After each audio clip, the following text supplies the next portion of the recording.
សំសួនតិចទៀតមកជន់រងគ្រោះនឹងស្រីក៏ប្រុស ស្រី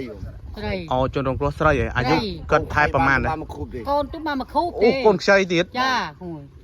អូប្រិមិត្តបាសឮថាកូនខ្ចីទៀតហើយគាត់អាយុប្រហែលប្រមាណដែរ អត់ដឹងអាយុដែរលោក អូលបាក់42 43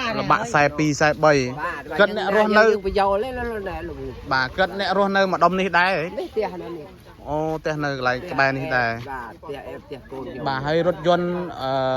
បង្កហ្នឹងគឺចាក់នៅចាក់ដីនៅម្ដុំនេះណា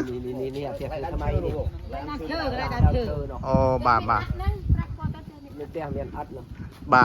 បាទចាំមើលខ្ញុំជិះទៅមើលកន្លែងគាត់ចាក់បន្តិចបាទហើយឥឡូវនេះគឺក្រុមគ្រួសារគាត់ដឹកយកទៅពេទ្យណា បាទយកទៅពេទ្យហើយ បាទអរគុណពូ ហើយប្តីអត់ទៅដល់ទេប្តីចាចេញមកហើយចេញរងវែងមក បាទប្រិមិត្តបាទហេតុការណ៍នេះគឺបានបង្កការភ្ញាក់ផ្អើលបាទនៅវេលាម៉ោង4:40នាទី